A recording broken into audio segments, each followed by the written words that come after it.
Well, Jim, as that audio shows, Ronda not very pleased with WWE. We have some excerpts here that were printed in the Wrestling Observer newsletter this week from her new book, Our Fight, released April 2nd. I'll read you some quotes. I'll stop in between each one so you can make a comment. It's hard sometimes to know where the evil, unethical slimeball character of Vince McMahon played out for the camera ends and the actual, questionably ethical, many times sued, and multiple times accused of sexual misconduct Vince McMahon begins. Who's her ghostwriter? That blurred line between character and reality is a recurring theme within the WWE universe. There's the first excerpt. That's what I'm. Who's writing this for her? Because she ain't writing this shit. I'm sorry. I'm not saying she's illiterate or a dumb person or whatever. I'm saying I don't see Ronda Rousey the way I just heard her speak and the way I've heard her speak on television, setting that particular prose down to paper. But nevertheless, it's her opinion. I'm sure she's signed off on. And boy, howdy, no wonder she didn't give a shit. She was literally just doing it for the fucking money. She didn't like Vince. She didn't like the business. She didn't give a shit, and she didn't care if they knew it. Or she may have liked it early on and things changed. We don't know. Well, that's what I'm saying. She seemed pretty enthusiastic early on. The first time when she got trained to throw Stephanie around and Triple H and be in the main event at WrestleMania, well, that's cool. That's a hoot of a night out with your friends. But then when it was actually a job to her, she wants to go home and raise chickens. She's not, and I don't think ever has wanted to be a professional wrestler. Pay-per-views are held in major cities like New York, Los Angeles, and Philadelphia, as well as now twice a year in Saudi Arabia, a nation that restricts the rights of women in a way that I'm certain Vince McMahon wishes he could. Does she really think that Vince wants him to have to wear the fucking head-to-toe Zabada? That's, it'd be awful hard to do his various picadillos to a person that's all covered up. He loves to do well-produced video segments about the legacy of women within the organization, but the truth is women have largely been footnotes. For the longest time, they were relegated to serving male characters in a valet role, an overly sexualized supporting character that takes cheap shots when the ref isn't looking. Over time, as the level of female talent grew, and society as a whole started to shift, oh, good Lord, the organization gradually expanded the role of female wrestlers. All right, you have no comments on that one? I was just waiting for her next.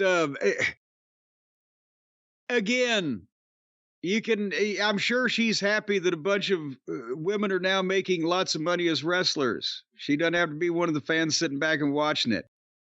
But the role of valet, it may have been hyper-sexualized. Everything Vince did was sable and blah, blah, blah. But the traditional role of valet is being besmirched.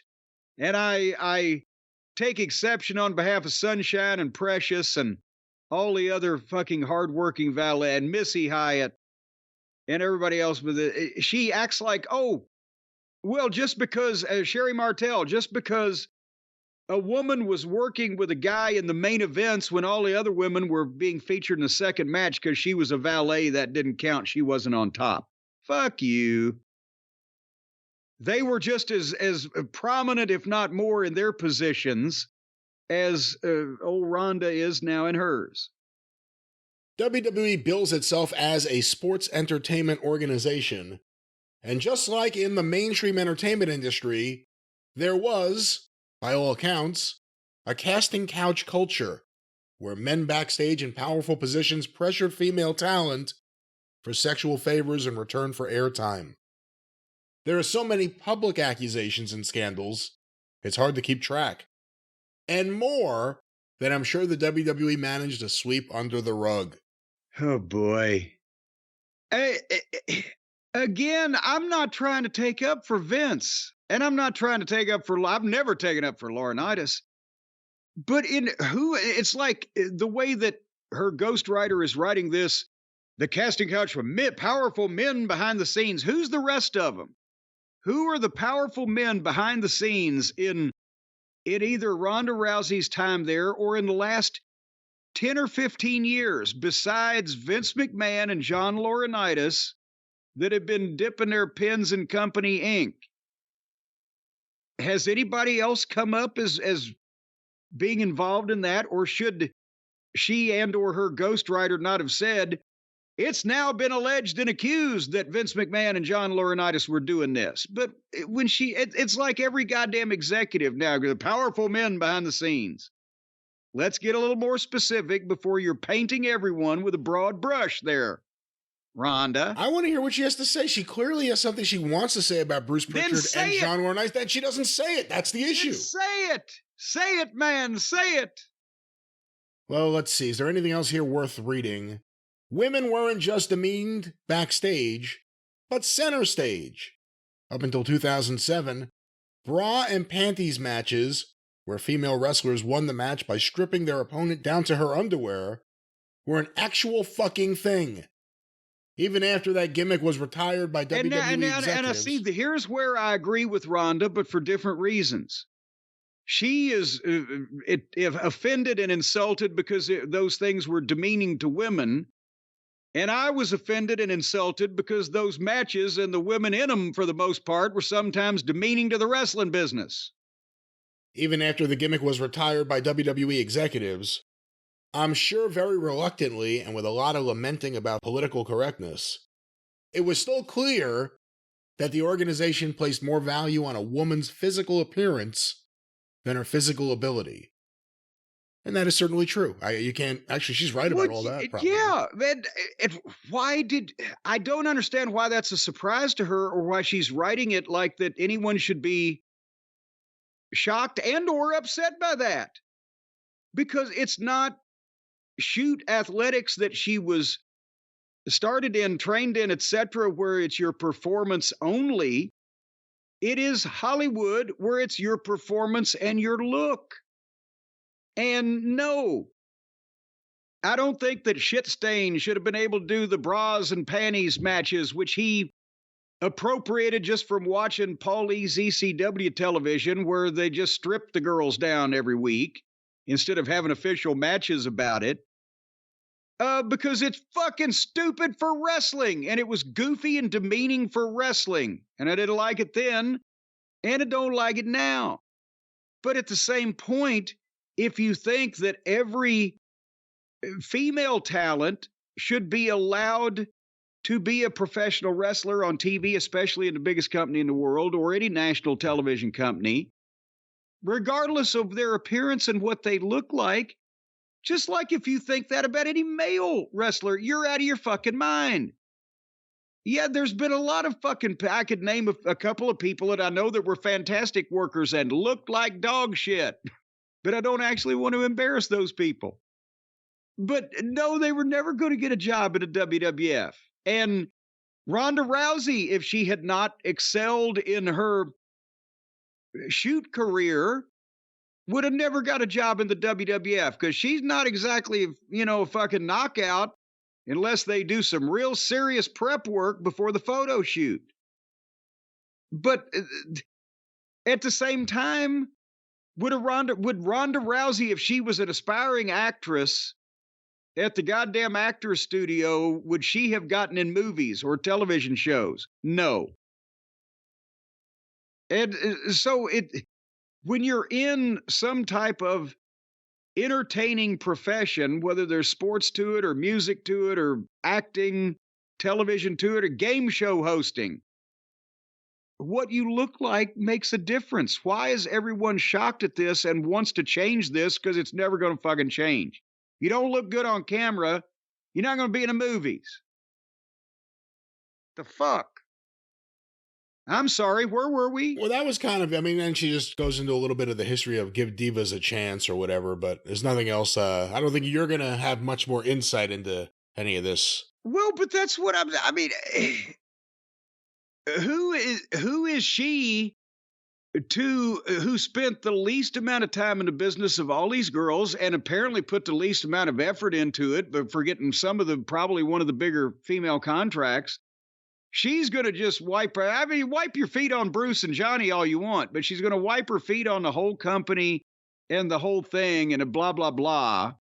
And all of the people like Sherry or Sonny or fucking, you know, the Precious and Sunshine. And as I mentioned, the valets beforehand. You couldn't have done that, Rhonda.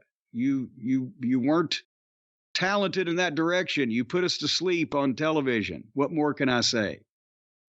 All right, what more can you say? Help me, Rhonda. But Jim, before we get out of here, well, actually, one other thing before we get to this. You just slammed your pen down. I did, and Jace will be upset, but what... Jace is going to have to edit that. Well, maybe Jace will just want to sue. Well, as a matter of fact, if he wants to sue for the constant work and laborious conditions and low pay and long hours and dark rooms that you keep him ensconced in doing the work of the Arcadian Vanguard Network, well, Jace, just call this guy. Call Stephen P. News.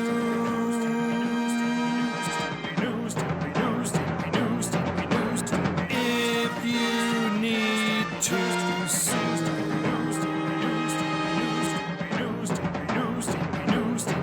An outlaw mud show or two. Those are the rest. Yes, ladies and gentlemen, and even you, Jay Sharknado, who fits neither of those descriptions. If you have a problem, alone. You're just a bully today. Well, I'm just telling you, if you've got a problem with your employer, if this guy's giving unrealistic instructions to you and penalizing you for things beyond your control and using a leather strap to tan your backside if you show up 5 minutes late to work, and all these other things that Brian Last was accused of, but nobody could. No one accused me of any of that. What the hell are you talking about? Well, you're accusing me of it. Well, then in that case, you need to call Stephen P. New at 877-50-STEVE. Yes, is the I number do. To call. Yes, I do. I got someone I need to sue now. Yes, the last few minutes here for defamation of inflammation, or you can get on the interwebs, folks. You can get inflamed anywhere you want. You can get on the interwebs and go to newlawoffice.com, and you will be directed and instructed on the various things that Stephen P. New can do for you. He can defend you against feast, famine, and physical violence if necessary. He'll come to your house with a stick and stand guard. He'll sit out on your front porch all night. Make sure nobody messes with you. He won't do any of that. No, he won't. He takes care of his clients. Yes, he does. Yes, he does. He hit my mailman over the head with a fucking broomstick. Again, no reason to say that because it's not true. Well, he thought it was a prowler. The guy wasn't wearing his proper shorts and his little name tag. Proper shorts? If he'd had the mailman shorts on, Steve would have known. But the guy come up with long pants right at dusk. Pop! Just like that. At dusk? Head with a broomstick. Broomstick. At dusk. Really? Well, Stephen doesn't show up to guard your house till nigh about 5 o'clock in the afternoon. Because he's got that full-time job as a lawyer, suing the governor of West Virginia and all these other high muckety-mucks, soon to come to a courtroom near you. 877-50-STEVE, newlawoffice.com. That's right, 50-STEVE at newlawoffice.com.